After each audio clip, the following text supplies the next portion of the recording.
Vega Jewelers, exclusive luxury bridal jewelry exhibition 6th and 7th December, Hotel ITC Grand, Bay Beach Road, Vizag. ప్రస్తుతం మనతో పాటు ఉన్నారు cyber security bureau DSP Prasad గారు. ఒకసారి సార్తో మాట్లాడదాం, ఎందుకంటే ఈ మధ్యకాలంలో అత్యంత పెద్ద ఫ్రాడ్ హైదరాబాద్లో జరిగింది. సైబర్ క్రైమ్స్, సైబర్ ఫ్రాడ్స్ రెగ్యులర్గా జరుగుతూనే ఉన్నాయి. కానీ ఇప్పుడు ఇది మాత్రం చాలా పెద్దదని చెప్పాలి. ఏకంగా 14 కోట్ల రూపాయలు, అది కూడా ఒక డాక్టర్ని ఒక మాయలేడి చీట్ చేసి కాజేశారు డబ్బులు. దీని వెనకాల చాలా పెద్ద నెట్వర్క్ ఉంది అని అంటున్నారు. మొత్తం సార్ని అడిగి డీటెయిల్గా తెలుసుకుందాం. సార్ నమస్తే అండి. ఎట్లా సార్ అసలు 14 కోట్లు అంటే చిన్న విషయం కాదు. అసలు అవతల వాళ్ళు కూడా అంతలా ఎలా మోసపోయారు? ఒక డాక్టర్ చదువుకుని ఉన్నత చదువులు చదివిన వ్యక్తి కూడా అలా ఎలా మోసపోయారు? అంటే ఇందులో ఫస్ట్ ఈయనకి ఏంటంటే ఫేస్బుక్ ద్వారా ఒక లేడీ రిక్వెస్ట్ పెట్టింది, ఫ్రెండ్ రిక్వెస్ట్. మోనికా మాధవన్ అని చెప్పి ఆమె ఫ్రెండ్ రిక్వెస్ట్ పంపితే ఈయన యాక్సెప్ట్ చేసినాడు. యాక్సెప్ట్ చేసిన తర్వాత కొన్నాళ్ళు చాటింగ్ చేసినారు. ఆ చాటింగ్లో ఆమె ఒక వీడియోలాగా ఇంట్రడ్యూస్ చేసుకుంది. చేసుకున్న తర్వాత వాట్సాప్ నెంబర్ అడిగితే వాట్సాప్ నెంబర్ ఇచ్చాడు.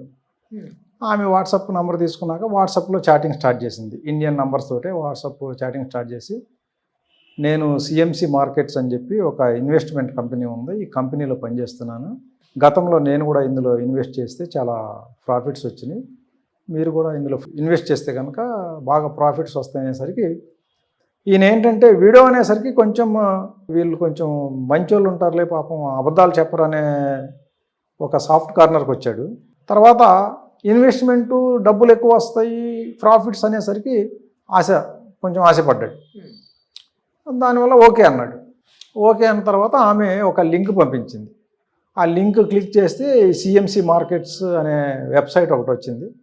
ఆ వెబ్సైట్లో ఆమె గైడెన్స్ ఫాలో అయ్యి అక్కడ ఒక కొత్త ఇది ఏంటంటే అందులో రిజిస్టర్ అనే ఒక ఇది ఉంది. ఆ రిజిస్టర్ కొడితే వాళ్ళు ఆ వెబ్సైట్లో రిజిస్టర్ చేసుకోవచ్చు. రిజిస్టర్ చేసుకుంటే ఈయనకు ఒక అకౌంట్ క్రియేట్ అవుతుంది. అట్లా ఈయనకు ఒక యూజర్ ఐడి, పాస్వర్డ్, ఒక అకౌంట్ వచ్చినాయి.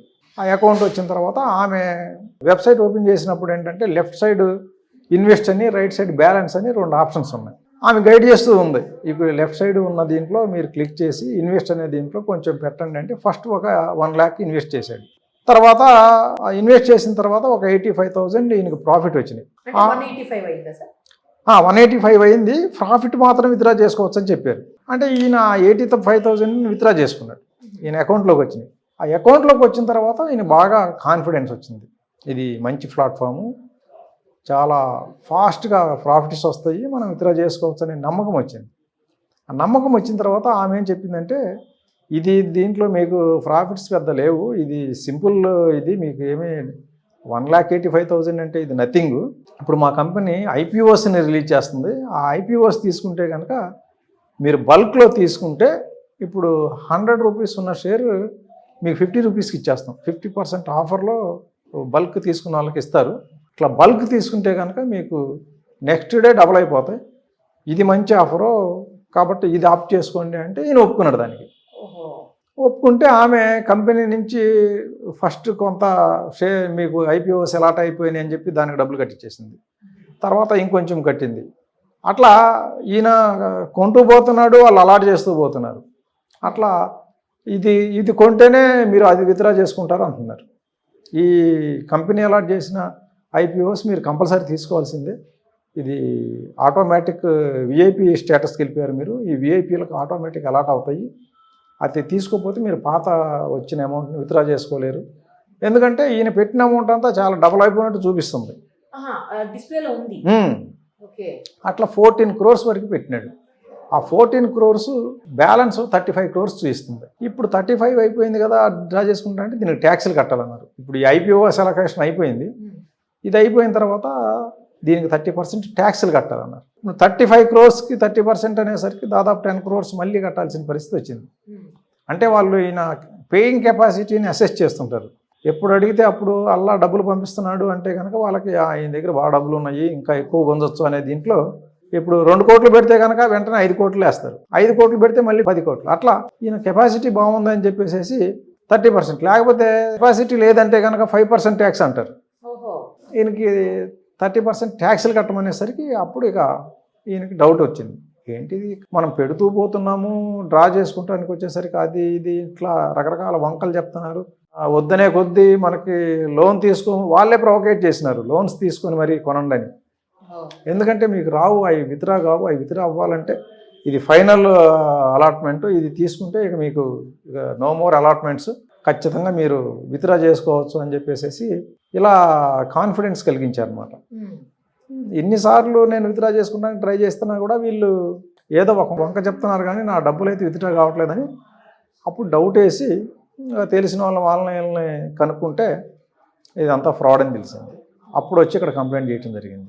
దీంట్లో ఏంటంటే తెలియని వ్యక్తుల నుంచి ఫ్రెండ్ రిక్వెస్ట్ యాక్సెప్ట్ చేయటం ఒకటి, తర్వాత వాళ్ళతో చాట్ చేసి ఈయన ఫోన్ నంబర్ షేర్ చేయటం, షేర్ చేసిన తర్వాత వాళ్ళతో చాట్ చేసి మళ్ళీ ఫేక్ లింకులు, అంటే వాళ్ళు పంపిన లింక్ను ఓపెన్ చేసి వెబ్సైట్ ఓపెన్ చేసాడు. ఎప్పుడైనా కూడా మనం వెబ్సైట్ ఓపెన్ చేయాలి అంటే గూగుల్లోకి పోయి, ఇప్పుడు సిఎంసి మార్కెట్స్ వెబ్సైట్ ఓపెన్ చేయాలంటే గూగుల్లోకి పోయి సిఎంసి మార్కెట్స్ అంటే ఒరిజినల్ వెబ్సైట్ ఓపెన్ అవుతుంది.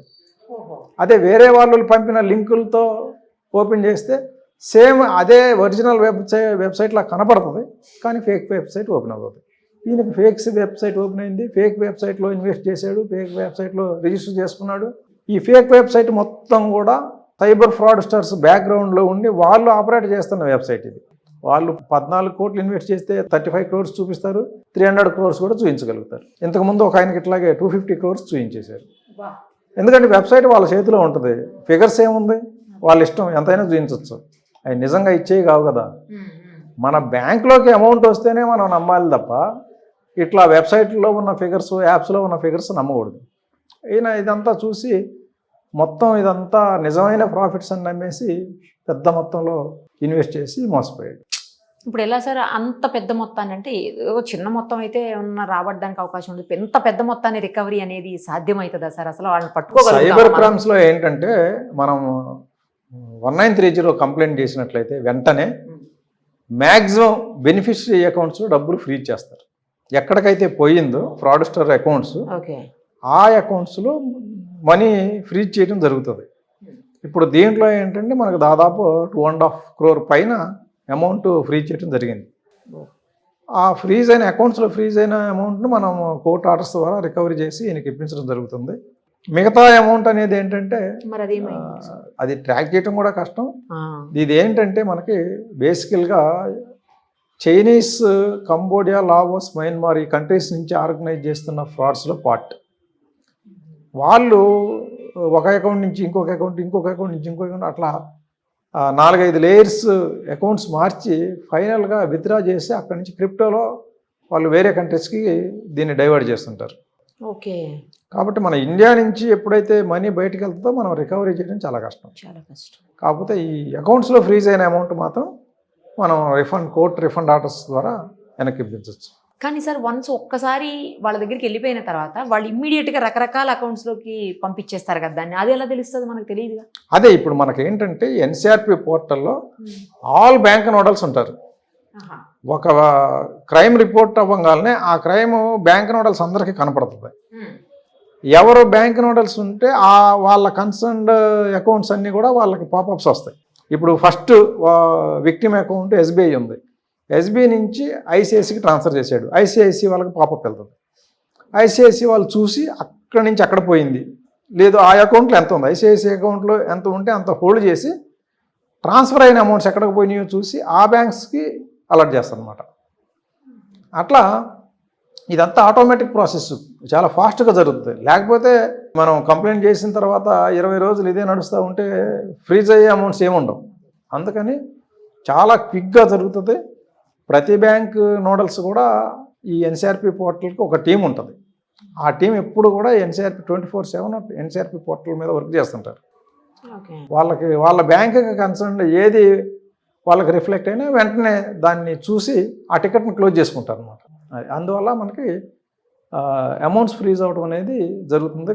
చాలా కేసుల్లో మనం 80%, 90% కూడా ఫ్రీజ్ చేసిన సందర్భాలు ఉన్నాయి. కొన్ని కేసుల్లో డిజిటల్ అరెస్ట్ కేసులో అయితే 100% కూడా చేసి రికవరీ చేసి. ఇంకోటి ఏదో 20 crores ఏదో అయింది అంటున్నారు సార్, ఇంకా మీ దృష్టి దాకా వచ్చిందా రాలేదా? ఆ 20 crores మరి ఇంతవరకు తెలియలేదు. బహుశా లేట్ రిపోర్టింగ్ ఉంటే నిదానంగా వస్తుంది. ప్రస్తుతానికైతే మాకు ఇన్ఫర్మేషన్ లేదు దాని గురించి. ఇప్పుడు హైయెస్ట్ అంటే 14 సార్ ఇప్పటి వరకు మన దగ్గర ఈ సంవత్సరంలో హైయెస్ట్ అంటే 14 crores. కానీ ఇదంతా అయ్యేసరికి ప్రాసెస్ అతనికి ఎంతో కొంత రికవరీ అయ్యేసరికి ఎంత టైం పడుతుంది సార్? రికవరీ అంటే మేమేంటంటే ఫస్ట్ ఎక్కువ అమౌంట్స్ ఉన్న వాటిని ముందు ఫైల్ చేసేస్తాం. Okay. ఎందుకంటే ఇప్పుడు ఒక అకౌంట్లో 10 lakhs ఉంది. ఆ 10 lakhs మేము ఫైల్ చేయటం లేట్ అయితే కనుక వేరే ఎవరికైనా దాంట్లో 10 lakhs ఉన్నట్టు తెలిస్తే ఈ అకౌంట్లో ఈయన కాకుండా వేరే వాళ్ళు కూడా చాలా మంది డబ్బులు వేసి ఉండొచ్చు, విక్టిమ్స్. వాళ్ళు కోర్టు ఆర్డర్లు తీసుకొని వాళ్ళు తొందరగా దాన్ని క్లెయిమ్ చేసుకోవచ్చు. అందువల్ల ఏంటంటే ముందు పెద్ద అమౌంట్స్ క్విక్గా ఫైల్ చేసేస్తాం, చిన్న అమౌంట్స్ కొంచెం టైం తీసుకొని ఫైల్ చేస్తాం. అంతా 3-4 months టైం అయితే పడుతుంది. ఎందుకంటే కోర్టు రిఫండ్ ఆర్డర్ ఇవ్వాలి, ఆర్డర్ ఇచ్చిన తర్వాత బ్యాంక్స్ పంపాలా, బ్యాంక్స్ మళ్ళీ వాళ్ళు వాళ్ళ లీగల్ టీంకి పంపుతారు, లీగల్ టీం అప్రూవల్ తీసుకున్న తర్వాత కానీ మనీ రిఫండ్ కాదు, కొంచెం టైం పడుతుంది. ఈ ఫ్రాడ్స్టర్స్ పట్టుకోవడం అంత ఈజీనా సార్? ఫ్రాడ్స్టర్స్ అంటే అకౌంట్ హోల్డర్స్, ఏజెంట్స్ మన ఇండియాలో ఉన్న చైన్ వరకు పట్టుకోవచ్చు, అదర్ కంట్రీస్లో ఉన్న వాళ్ళని పట్టుకోలేదు. ఇప్పుడు ఈమె ఇండియనే కదా సార్? ఈమె ఇండియనా కాదా అనేది మనకి ఇంకా తెలియలేదు. మనం వాట్సాప్లో కాంటాక్ట్ అయింది కాబట్టి ఆ ఫేస్బుక్ లింక్ లేదు. వాట్సాప్కి మనం నోటీస్ పెట్టినాం, దాని డీటెయిల్స్ ఇంకా రాలేదు.